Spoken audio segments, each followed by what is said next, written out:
I'm Mark. I'm Phil. And I'm Paul. And we're the Pitfire Boys. And when we're not at Bunnings, we're in a haze of blue smoke cooking up a storm. And we're going to show you everything you need to start smoking.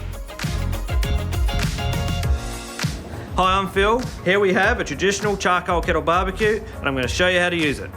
When most people on the planet think of a barbecue, they think of a kettle barbecue. It would be one of the most iconic barbecues internationally from early 50s right through until today. So even though it's an iconic design, some of them even come with an electronic control unit.